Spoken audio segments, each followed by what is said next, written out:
Bismillahirrahmanirrahim. Assalamualaikum warahmatullahi wabarakatuh. Saudara-saudara yang ada di Kabupaten Bima khususnya. Pagi hari ini saya mencoba menyampaikan beberapa hal terkait dengan majalabodahu, kata majalabodahu dalam tinjauan ilmu fikih. Namun sebelum itu kita perlu mengetahui dulu slogan Bima tersebut, Kabupaten Bima tersebut. Sebagai slogan Kabupaten Bojo sejak berdirinya pada tanggal 5 Juli 1640 Masehi, ketika Sultan Abdul Qahir dinobatkan sebagai Kesultanan Bima I yang menjalankan pemerintahan berdasarkan syariat Islam, dan kemudian ditetapkan sebagai jati diri Bima yang diperingati setiap tahunnya sampai saat ini.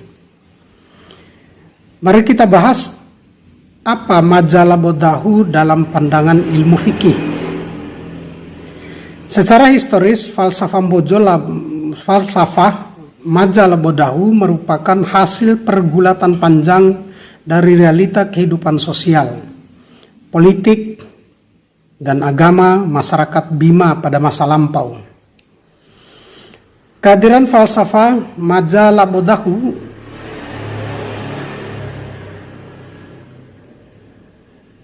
kenapa menjadi slogan orang Bima?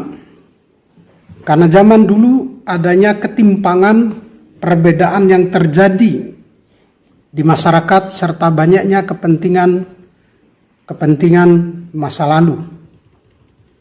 Artinya, bagaimana mencegah sifat buruk tersebut setelah majalabodahu kemudian didahulu dengan kata takut, rasa dahu atau takut tidak digunakan dalam peperangan atau keberanian.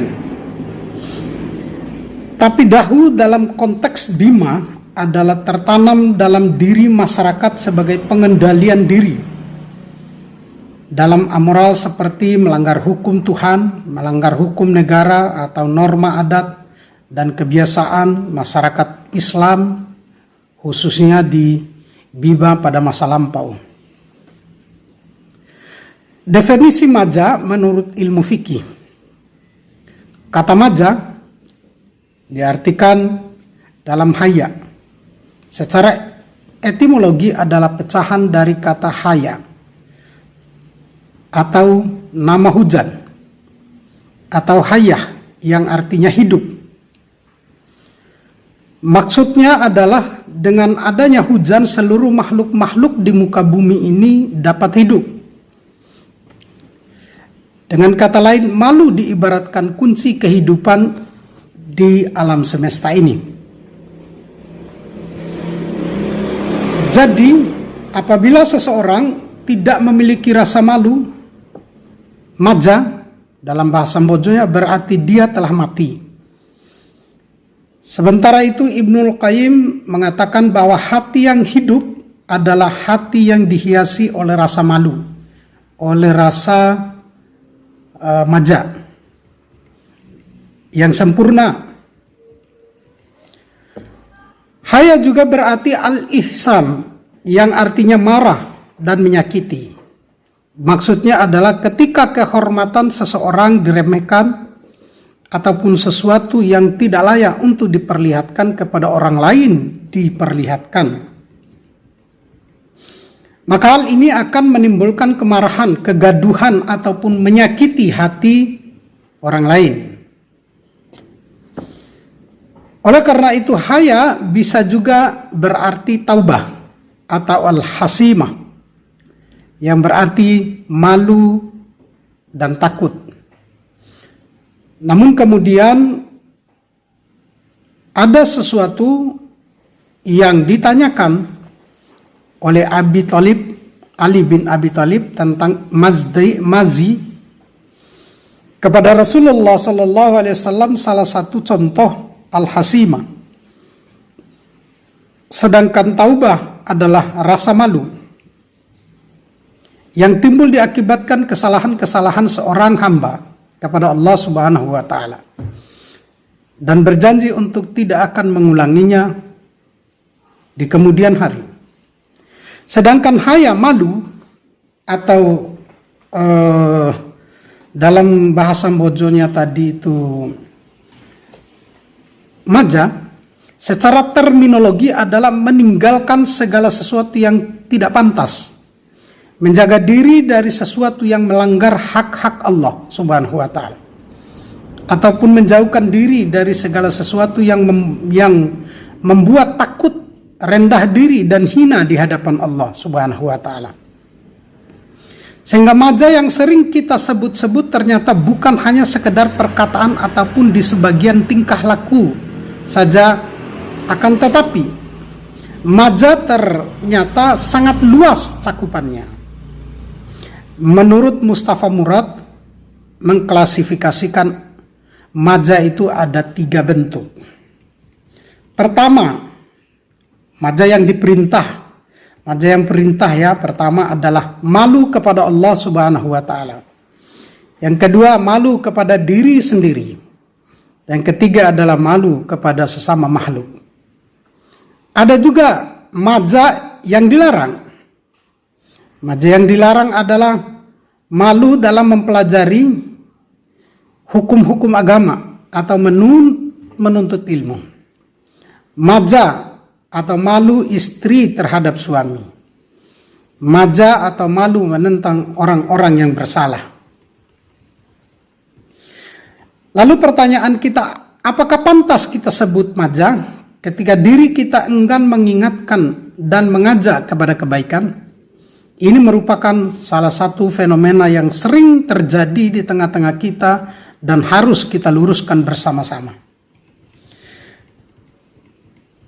Saudara-saudara yang saya hormati atau yang saya muliakan, kemudian ada pun kata takut atau dahu dalam kata bojonya, bahasa Bimanya. Dalam psikologi agama, sebagian manusia mencari dan membutuhkan Tuhan, antara lain karena adanya rasa takut atau dahu dalam diri terhadap kekuatan gaib. Manusia madahu kepada kekuatan dahsyat yang ada di alam raya ini seperti gunung meletus, angin puting beliung, banjir bandang, tsunami dan sebagainya, sehingga membuatnya mencari perlindungan, pemberi rasa aman dan keselamatan hidupnya.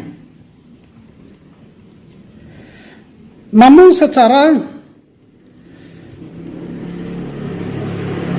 psikologis, dahu atau takut adalah kondisi psikis kejiwaan yang diliputi rasa khawatir, kegalauan, ketakutan, was-was, atau kurang nyaman terhadap sesuatu yang tidak disukainya. Itu jika terjadi pada dirinya. Dahu, takut bisa saja menjadi energi positif jika dimaknai secara positif. Demikian pula sebaliknya.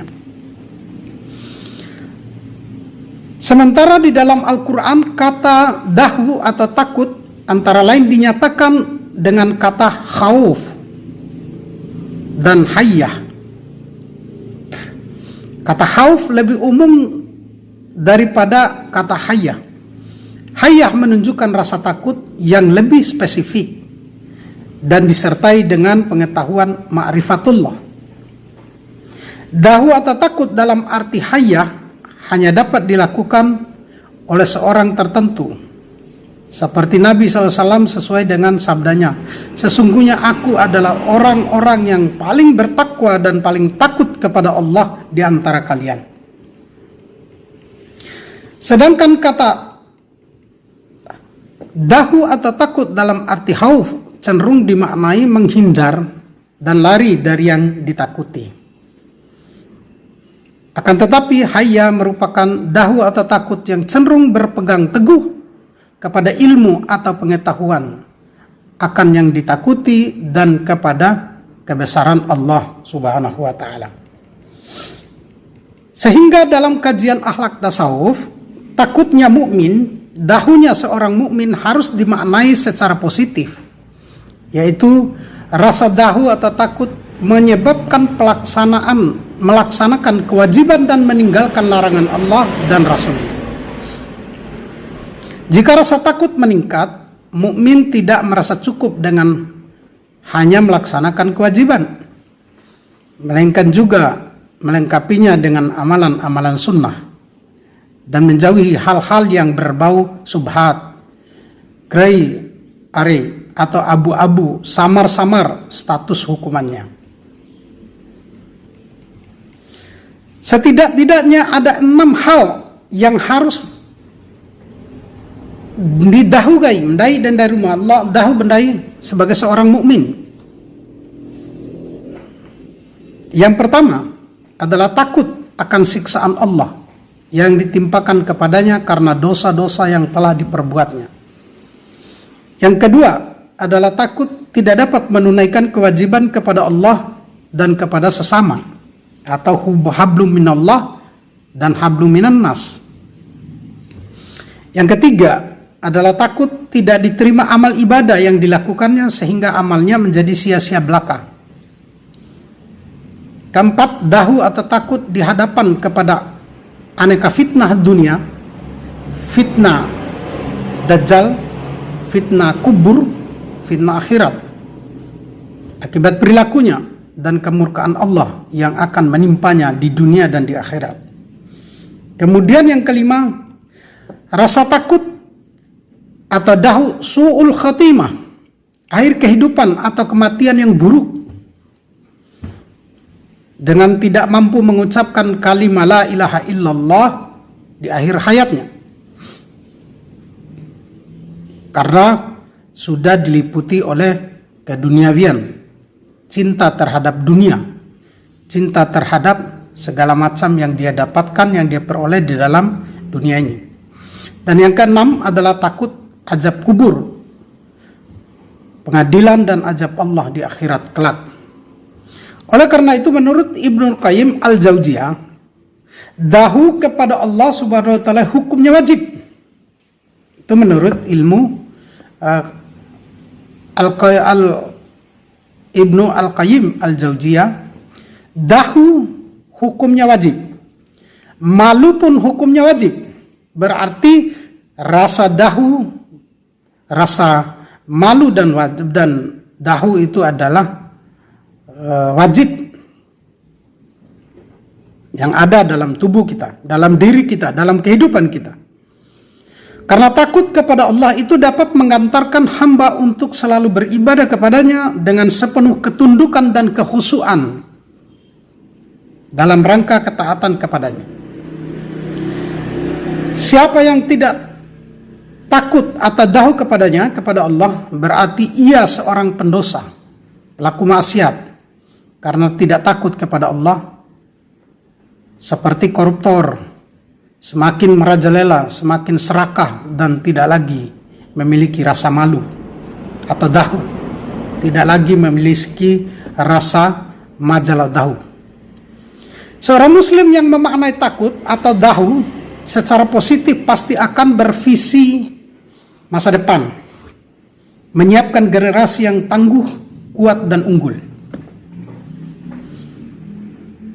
Itu generasi-generasi yang akan tumbuh di Bima menjadi generasi yang tangguh, kuat dan unggul, bisa berdaya saing di tingkat nasional maupun bahkan internasional. Berikut beberapa macam khauf dalam pelajaran tauhid, dalam pelajaran tauhid. Pertama adalah adanya rasa takut tabiat, rasa takut karena tabiat. Kemudian yang kedua adalah takut karena maksiat, takut karena tidak beribadah, dan takut sir tersembunyi yang termasuk syirik akbar. Mana termasuk syirik akbar? Adalah menyekutukan Allah Subhanahu wa taala. dengan sesuatu atau dengan benda-benda yang kita miliki, dengan benda-benda yang kita cintai. Hari ini dengan perkembangan sains dan teknologi dalam kemajuan zaman saat ini membuat kita banyak kesirikan kepada Allah Subhanahu wa taala, seperti kita melebihi mencintai harta benda kita melebihi dari mencintai kepada Allah. Oleh karenanya, saudara-saudara, marilah kita pegang teguh majalah bedahu itu, karena hukumnya wajib untuk kita pegang. Hukumnya wajib kita pegang. Menurut saya, menurut pengetahuan dan pengalaman saya, ketika orang itu mempunyai rasa malu dan dahu kepada Allah Subhanahu wa taala, mempunyai labo dahu dan dari rumah Allah Subhanahu wa taala, maka dia akan melaksanakan kegiatan aktivitas sosialnya berdasarkan perintah Allah Subhanahu wa taala. Maka dia telah akan menjalankan perintah Allah sebagaimana mestinya. Demikianlah kajian tentang majalah bodahu dalam pandangan ilmu fikih. Dan mudah-mudahan pertemuan selanjutnya akan kita bahas lebih lanjut lagi. Selamat mendengarkan dan menyimak sampai akhir. Terima kasih. Assalamualaikum warahmatullahi wabarakatuh.